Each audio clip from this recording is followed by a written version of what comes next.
It's been years since noong una ko siyang nakilala. At simula noon, nagbago na ang lahat. Char! Hi, it's Vida here. First day, first thought. It's been a while since una ko siyang nakita ulit. Char! Okay, serious na.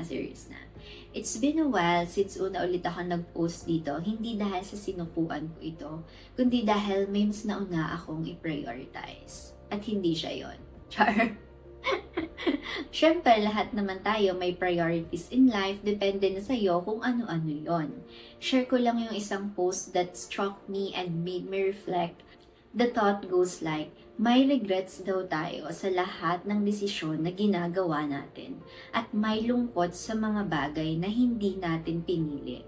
But maturity daw is accepting na parte ng buhay yung lungkot or regret. So the real question is, hindi paano ako pipili ng bagay na hindi ko pagsisisihan, but instead, anong bighati ang kaya kong tanggapin at panindigan? In English, which regret can I live with? And I was like, girl, why did you have to hit me so hard?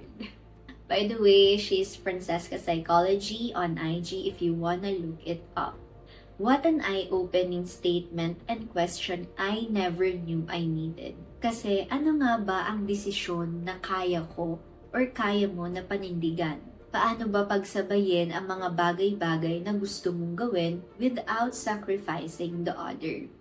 Hard to say, but it's always a choice kung ano ang mas importante sa'yo noong panahong iyon. It's like you always have to commit yourself to the path you chose and be okay to live with the path you did not take. I was a vlogger 6 years ago, and kahit mahirap, I was able to juggle my content and my studies.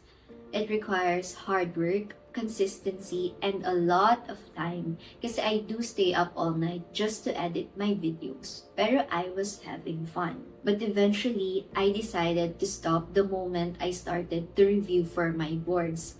And ayun, nagtuloy-tuloy na. But nag-promise naman ako sa mga subscribers ko. Dati, until now naman, thank you guys, na I will never stop vlogging as long as I live. But life happens and I had to let it. It was a hard decision for me kasi it's part of me and I love what I do. I lived with that grief and I was always trying to be okay with it. But every now and then, sumasagi sa isip ko na if I was blessed with the words and wisdom that I've learned over the past years, bakit hindi ko siya ginagamit para makatulong sa iba? Kasi 'di ba, our gifts are unique sa atin. So we have to share it with each other. Believe me when I say na we all need each other because we are created to be in communion with one another. So I asked myself, is vlogging, aka sharing my life and helping others through my content, something I was willing to grieve for while living my life? So deep. But I've been thinking about it for years talaga.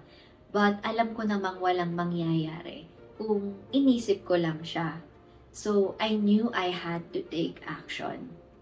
This picture right here, so insert ko na lang siya somewhere, is the exact representation kung hindi ako gagalaw. Hindi ko alam kung paano ko i-juggle ulit, but I will be trying again my very best to be here. I also just want to take this moment na magpasalamat sa inyong lahat kasi you guys are here to stay. Hindi katulad ng iba dyan, basta na lang umaalis ng walang paalam. Char! Totoong may mga pangarap tayong isinasantabi muna natin kasi kailangan. Pero like me, I'm sitting here, it's all so clear, I'm where I want to be. Summer naman pala. Anyway, pero like me, sana kung ano man yung mga pangarap na naisantabi mo, ay magawa mo rin with God's will and His time. See you ulit bukas for another day, another dawn. Bye!